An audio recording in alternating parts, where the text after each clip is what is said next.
My name is Margaret, and I'm 58 years old. When I walked into my son Daniel's backyard that sunny afternoon, I thought I was just looking for their bathroom.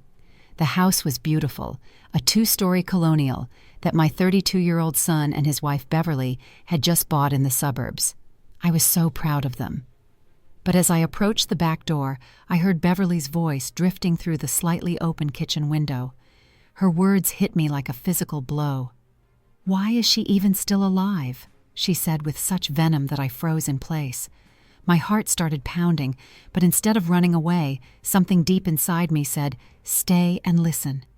Before I share what happened next, let me know where you're watching from and hit that like button if you're ready for a story that will shock you to your core. Don't forget to subscribe because you won't believe what I discovered when I walked through that back door. I need to give you some background so you understand how devastating those words were. Just 2 years earlier, I had lost my husband Frank to a sudden heart attack. We had been married for 35 years, and his death left me completely shattered. Frank was my anchor, my best friend, and losing him felt like losing half of myself. Daniel was our only child, and after Frank passed, he became the center of my world. I had worked as a school librarian for 35 years before retiring, and I prided myself on being independent and strong. But grief has a way of making you reach out more, need people more. Maybe I had been calling Daniel too often, visiting too much, but he was all the family I had left. Beverly had always been wonderful to me.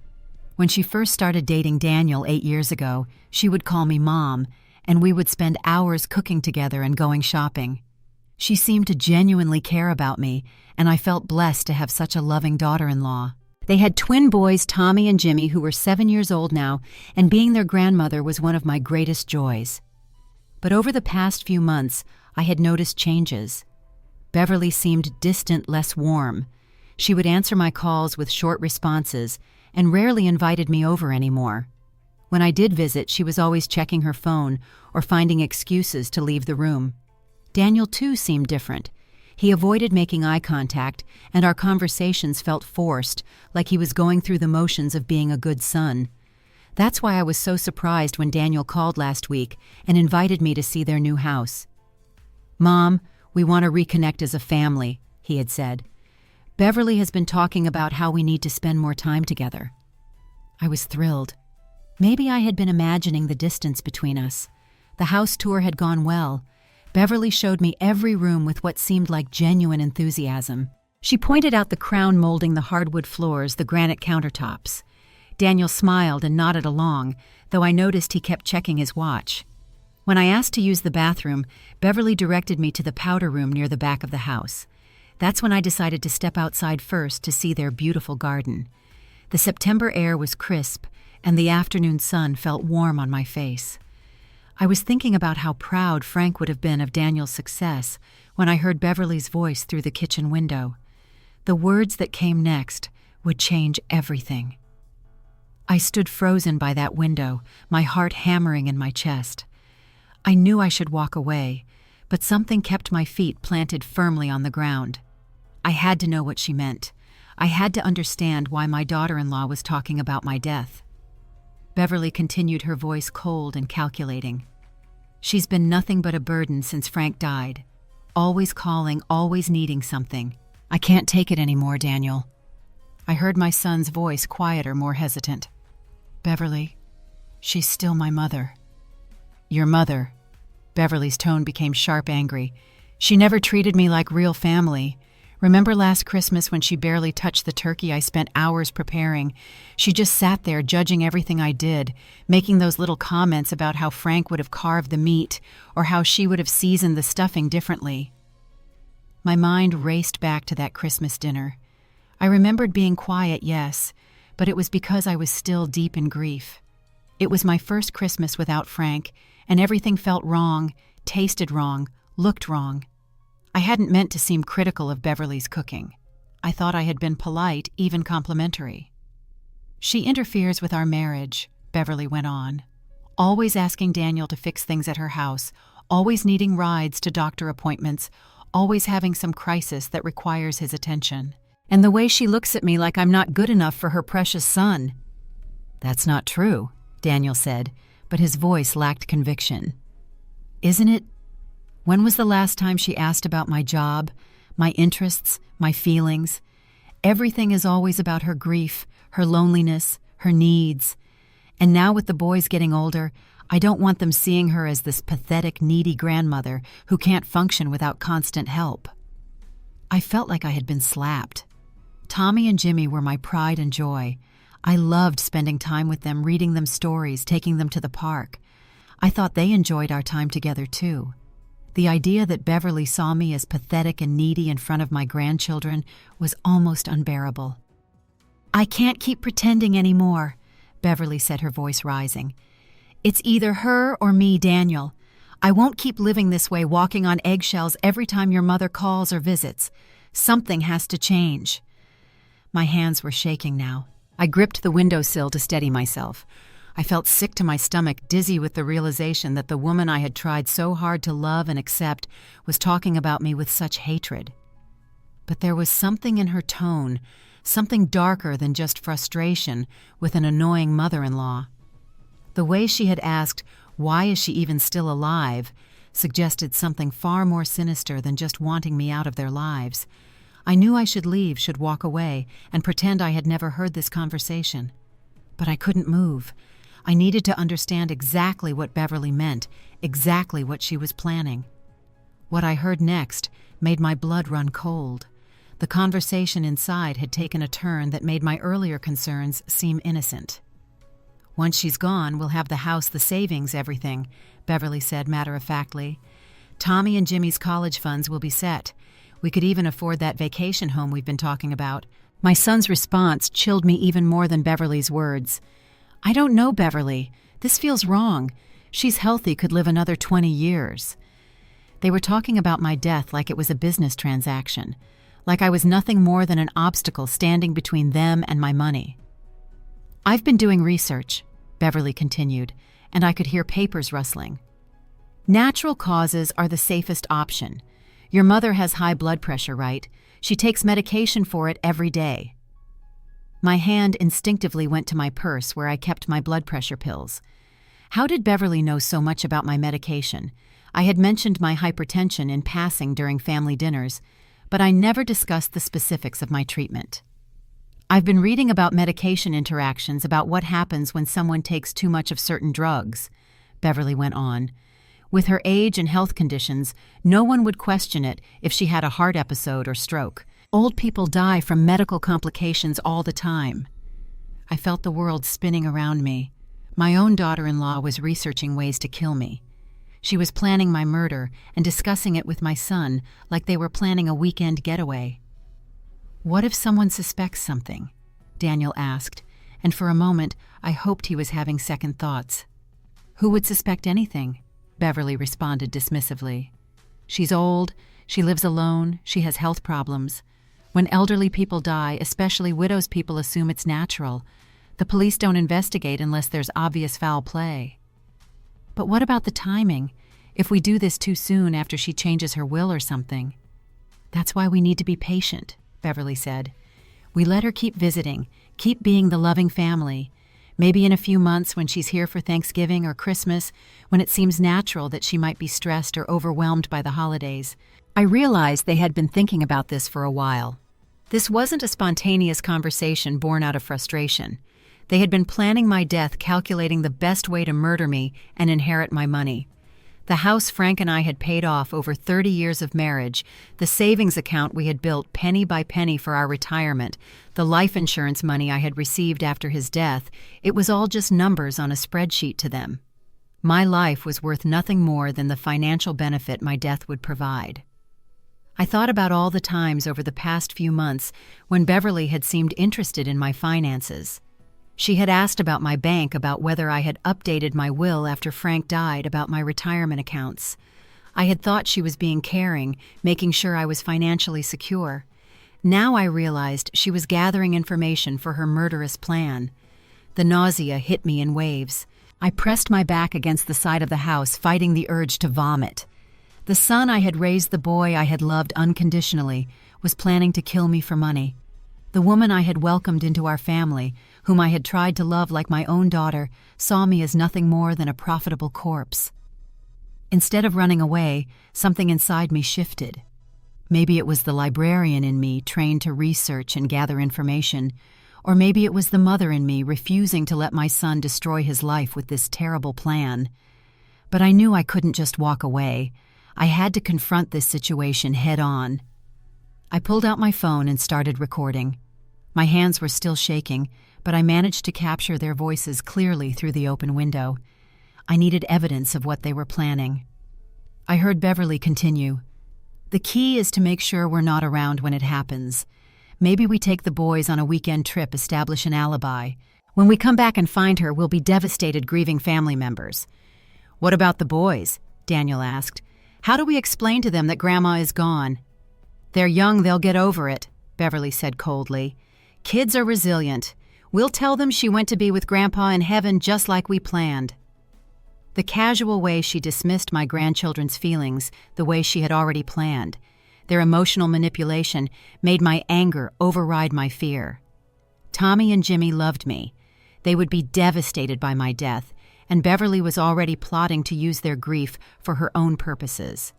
I had heard enough. I walked around to the front of the house, took a deep breath, and rang the doorbell as if I was just arriving from the backyard.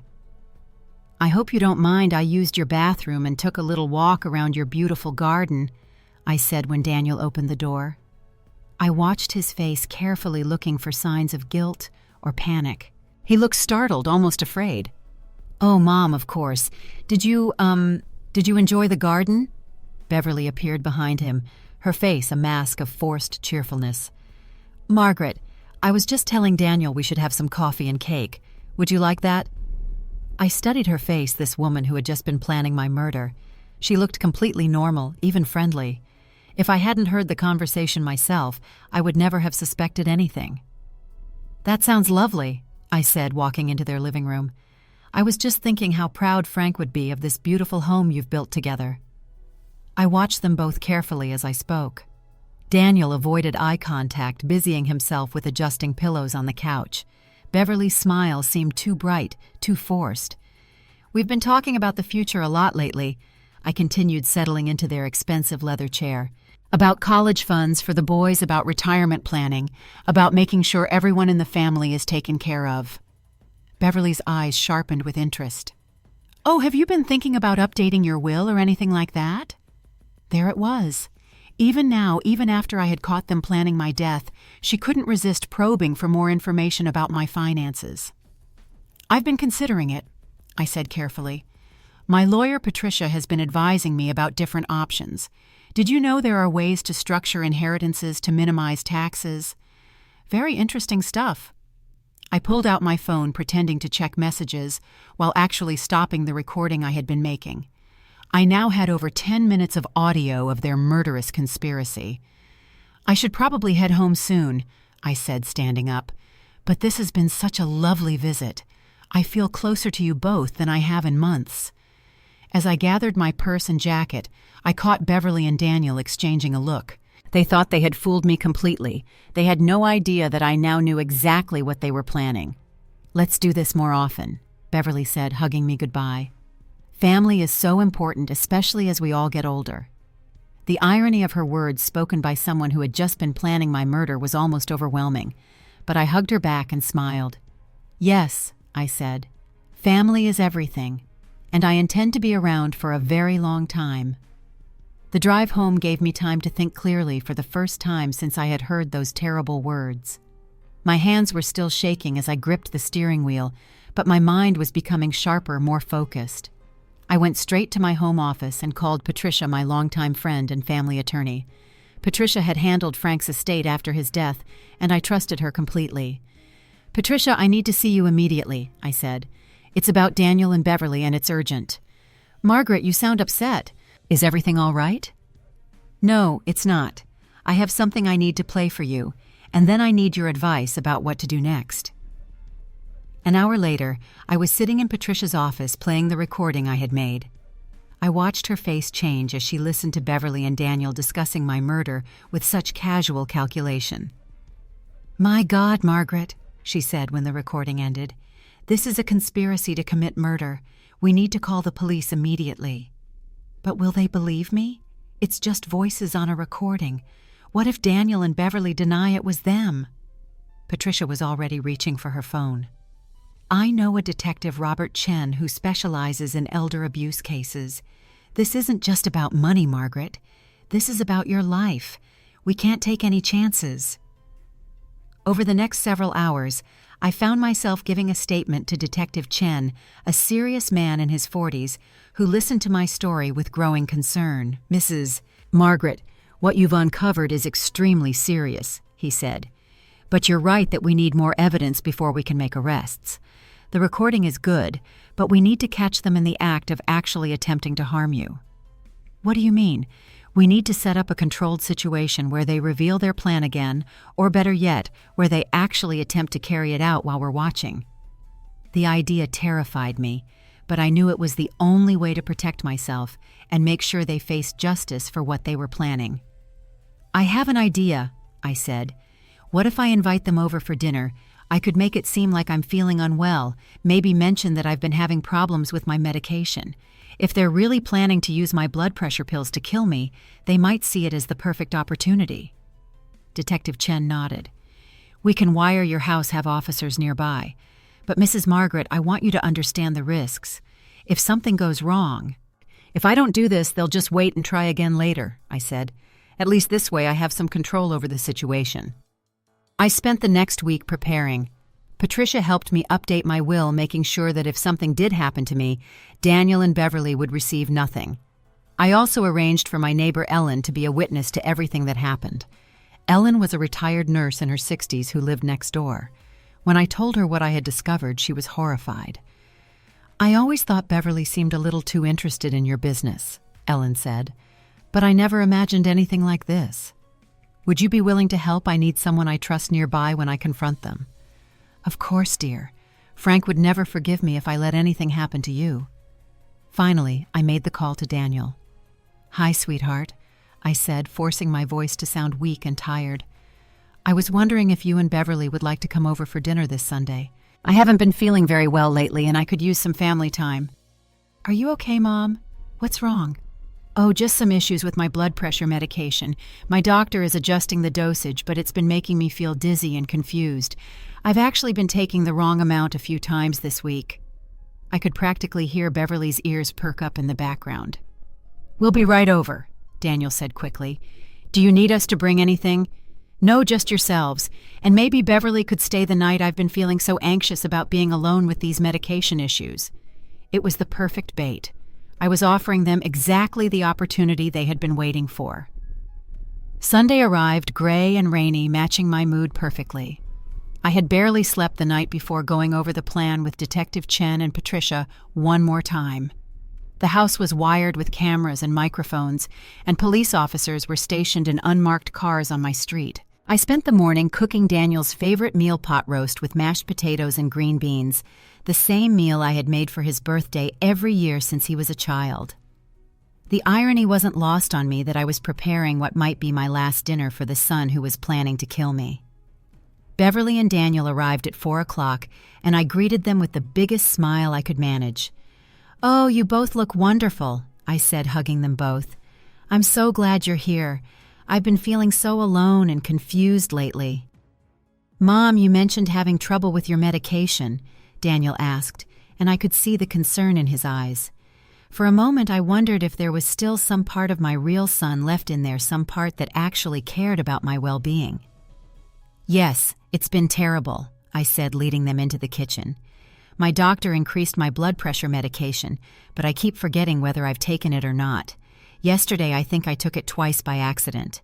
I felt so dizzy and sick. Beverly's eyes lit up with interest. That's dangerous, Margaret. You could really hurt yourself that way. I know. That's why I was hoping you might stay tonight, Beverly. I've been so scared about being alone. What if I take too much again and something happens? Of course I'll stay, Beverly said quickly. We can't have you taking risks like that.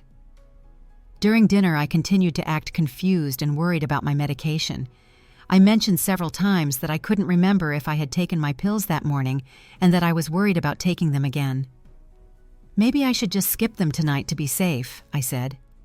Oh no, you can't do that, Beverly said immediately. "That could be just as dangerous. High blood pressure can cause strokes, you know. Why don't you let me help you with your pills tonight? I can make sure you take exactly the right amount." There it was. She was volunteering to handle my medication, just as Detective Chen had predicted. After dinner, Daniel said he needed to get home to help the boys with homework, but Beverly insisted on staying to take care of me.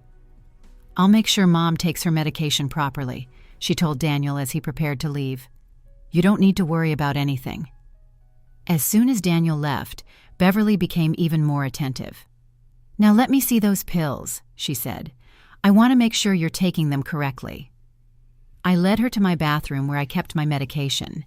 She examined the bottle carefully, reading the label and checking the dosage instructions. "How many did you take this morning?" she asked. "I honestly can't remember," I said. "I think maybe 2, but it might have been 3. "Well, the bottle says 1 pill twice daily," Beverly said. "So you should definitely take 1 more tonight." She opened the bottle and shook out 3 pills into her palm. "Beverly, that's 3 pills," I said. "Are you sure that's right?" "Trust me, I've been researching this online," she said. "With your confusion lately, you probably didn't take as many this morning as you think. It's better to be safe." I watched in horror as she held out 3 pills, nearly 3 times my normal dose. At my age, and with my health conditions, that amount could easily cause a heart attack or stroke. "I don't know," I said hesitantly. "Maybe I should call my doctor first." "Margaret, it's Sunday evening. Your doctor's office is closed. Look, I've been reading about blood pressure medication, and missing doses can be just as dangerous as taking too much. You need to trust me on this." She was standing there holding out enough medication to kill me, insisting that I take it for my own good. The woman I had tried to love as a daughter was literally trying to murder me while pretending to care for my health. "Okay," I said finally. "If you think it's best." I took the pills from her hand, but instead of swallowing them, I pretended to take them while actually hiding them under my tongue. "Good," Beverly said, watching me carefully. "Now let's get you to bed. You should rest." But as we left the bathroom, I made sure to spit the pills into a tissue when Beverly wasn't looking. I needed those pills as evidence. As Beverly helped me into bed, she seemed almost excited. "I'll stay right here on the couch," she said. "If you need anything at all during the night, just call for me." She was planning to wait and watch me die from the overdose she had just given me. But I had other plans. I lay in bed for about an hour, listening to Beverly moving around in my living room. Finally, I heard the sounds I had been waiting for, Beverly talking quietly on her phone. I crept to my bedroom door and listened. "It's done," she was saying in a whisper. "I gave her 3 pills instead of 1. With her age and health problems, it should be enough." "Are you sure she took them?" I heard Daniel's voice through the phone speaker. "I watched her swallow them myself. Now we just wait. It should look like she had a heart attack or stroke in her sleep. By morning, it'll all be over." "What if it doesn't work?" "It will work. I researched the dosage carefully. At her age, with her medical history, 3 pills should be more than enough to cause cardiac arrest." They were discussing my murder like it was a grocery list. The casual tone, the lack of any remorse or hesitation, showed me exactly who these people really were. I had heard enough. I quietly called Detective Chen on my cell phone. "They've made their move," I whispered. "Beverly just gave me what she thinks is a fatal overdose, and I have it recorded." "We're moving in now," he said. "Stay in your room until we give you the all clear." Within minutes, I heard the front door open and Detective Chen's voice announcing, "Police, nobody move." I heard Beverly shriek, then start talking rapidly, trying to explain herself. I was just helping her with her medication. She was confused. She couldn't remember if she had taken her pills. "Ma'am, we have recordings of you discussing plans to murder Mrs. Margaret," Detective Chen said calmly. "And we have evidence that you just attempted to give her a potentially fatal overdose of her medication." I finally emerged from my bedroom to see Beverly in handcuffs, her face red with rage and panic. "This is insane," she screamed. "I was trying to help her. She's old and confused, and she's making up stories." But the evidence was overwhelming. The recording from their house, the recording from tonight, the pills I had pretended to take, the cameras that had captured everything, Beverly's own phone call to Daniel. Daniel arrived just as they were putting Beverly in the police car. When he saw what was happening, he tried to run, but officers were waiting for him too. "Mom, what's going on?" he said as they handcuffed him. "There's been some kind of mistake." "No mistake, Daniel," I said, looking at my son's face as he realized his plan had failed. "I heard everything. I know exactly what you and Beverly were planning to do to me." The look in his eyes changed from confusion to panic to a kind of desperate calculation. "Mom, you have to understand we never would have actually gone through with it," he said. "We were just talking, just frustrated about money problems. We would never actually hurt you." But I had heard the phone call. I had watched Beverly hand me 3 times the safe dose of my medication while insisting it was for my own good. There was no doubt in my mind that they had fully intended to murder me that night. As they led my son away, he called back to me, "Mom, please, think about Tommy and Jimmy. They need their parents." That was the moment my heart truly broke. Not when I discovered their plan, not when Beverly tried to kill me, but when Daniel tried to use my love for my grandchildren to escape the consequences of his actions. The legal proceedings took 6 months, but they felt like years. I had to testify about finding out my own son and daughter-in-law were planning to murder me for money. I had to relive that terrible night when Beverly handed me pills meant to kill me while pretending to care for my health. Beverly maintained her innocence throughout the trial, claiming she was just a concerned daughter-in-law trying to help a confused elderly woman with her medication. But the evidence was overwhelming. The recordings, the internet searches on her computer about medication, overdoses, the testimony from Detective Chen about her phone call that night, it all painted a clear picture of premeditated murder. Beverly was sentenced to 12 years in prison for conspiracy to commit murder and attempted murder. Daniel, who had cooperated with prosecutors and shown what the judge called genuine remorse, received 8 years through a plea agreement. The hardest part wasn't the trial or even the sentencing. The hardest part was the custody battle over Tommy and Jimmy. Beverly's parents tried to get custody of the boys, arguing that I was an unfit guardian because of my age and because I had destroyed their family by reporting their daughter and son-in-law to police. They painted me as a vindictive old woman who had fabricated the whole story to get revenge on Beverly for not liking me. But Patricia was an excellent attorney, and the evidence spoke for itself. The court awarded me temporary custody of my grandsons while social services conducted their investigation. Those first few months with Tommy and Jimmy were incredibly difficult. They were 7 years old, confused and heartbroken about why their parents had gone away. I had to find age-appropriate ways to explain that sometimes people make very bad choices and have to face consequences without telling them the full truth about what their parents had planned to do to me. "Grandma, did Mommy and Daddy do something really bad?" Tommy asked me one night when I was tucking him into bed. "They made some very poor choices, sweetheart," I said. "But that doesn't mean they don't love you. Sometimes grown-ups make mistakes, even big ones, and they have to go away for a while to think about what they did." "Are they ever coming home?" Jimmy asked. "I don't know, honey. But what I do know is that you're safe here with me, and I love you more than anything in the world." I started seeing a counselor to help me process the trauma of discovering my own family's betrayal. Dr. Sarah helped me understand that what I had experienced wasn't just attempted murder, it was a profound violation of trust by the people who were supposed to love me most. "You're not just dealing with the fear of nearly being killed," she explained. "You're dealing with the loss of your relationship with your son, the destruction of your family as you knew it, and the realization that people you trusted completely were capable of planning your death."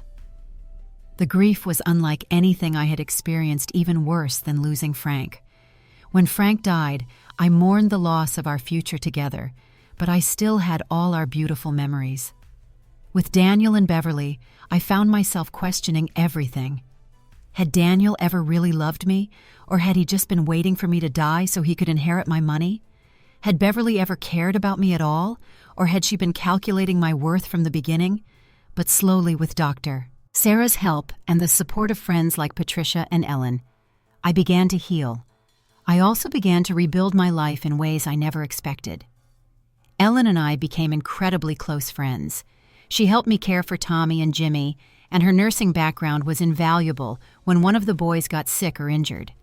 Patricia, who had always been my attorney and casual friend, became one of my closest confidants. We started having dinner together once a week, sharing stories about our lives and supporting each other through difficult times. I even started volunteering at the local senior center, sharing my story with other elderly people about the warning signs of elder abuse and financial exploitation. I discovered that my experience, while extreme, wasn't entirely unusual. Many seniors face pressure from family members who see them more as inheritance opportunities than as people deserving of love and respect.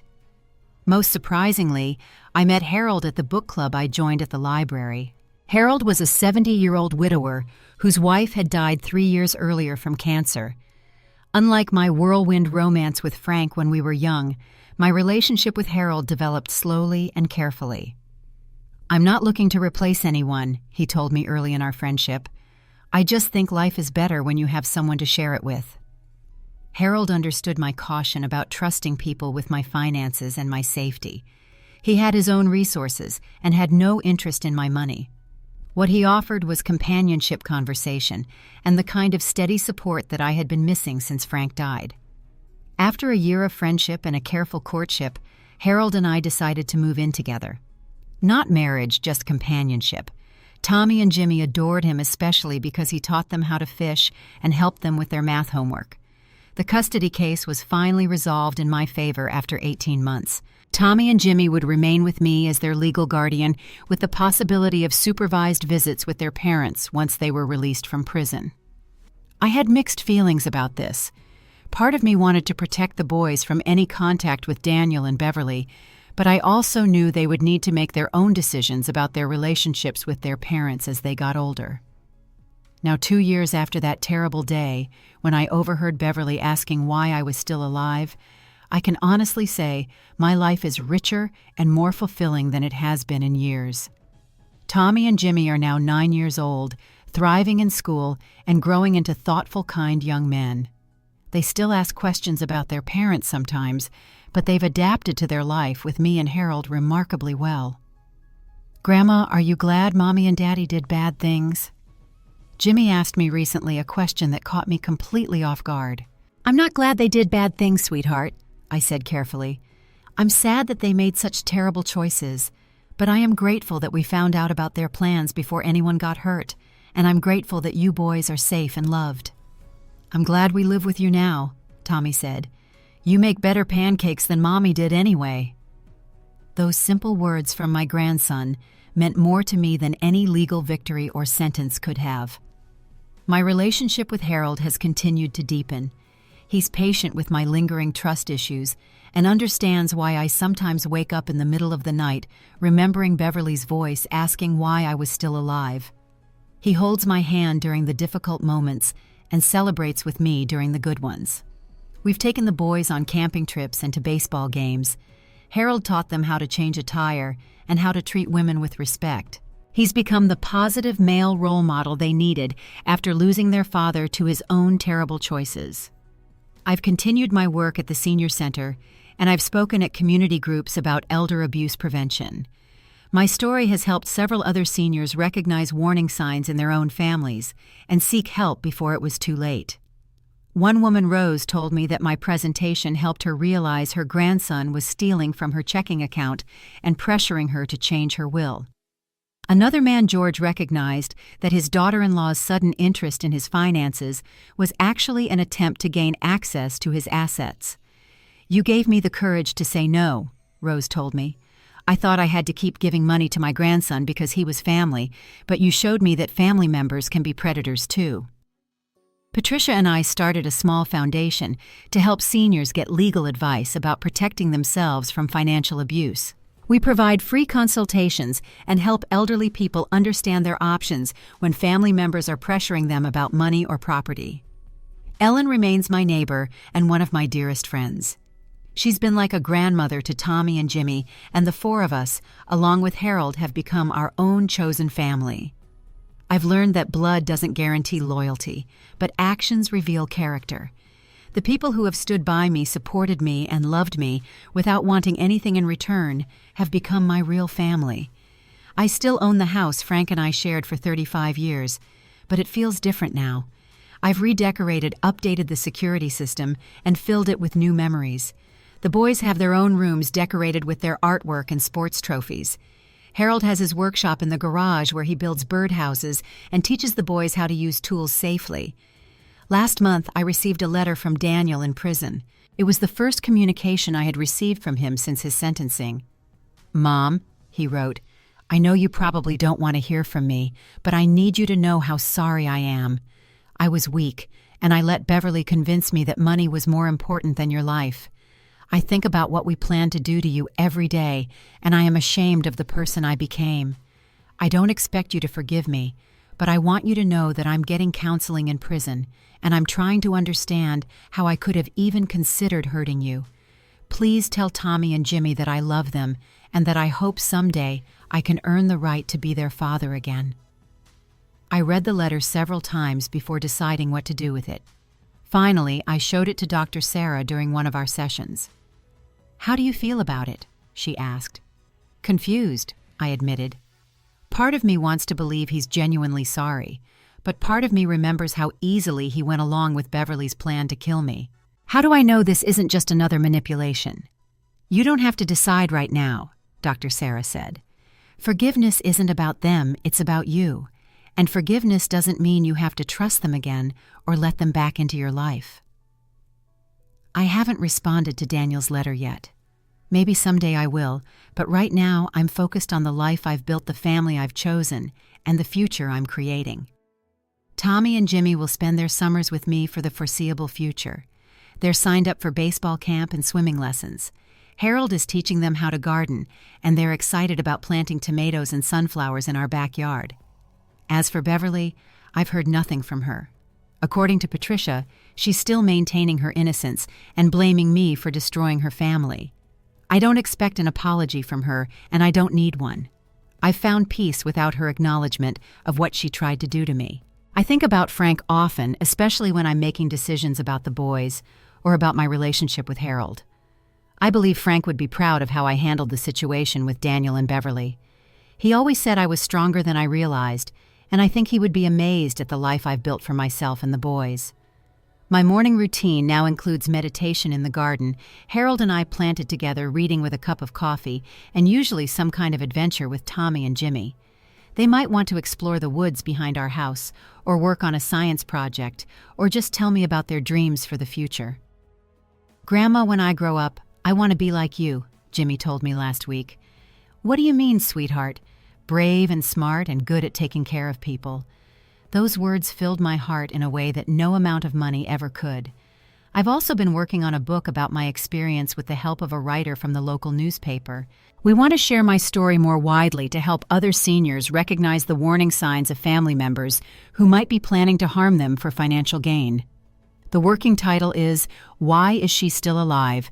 A Grandmother's Fight for Survival." It's not a title I ever imagined I'd need, but it captures exactly what happened to me and what I had to overcome. Looking back, I realized that discovering Daniel and Beverly's plan, as horrible as it was, also gave me a gift. It forced me to recognize my own strength, to build new relationships based on genuine care rather than obligation, and to create a life that is truly mine. I learned that survival isn't just about staying alive. It's about choosing who deserves your trust, who earns your love, and who gets to be part of your story. Sometimes the family you choose loves you better than the one you were born into.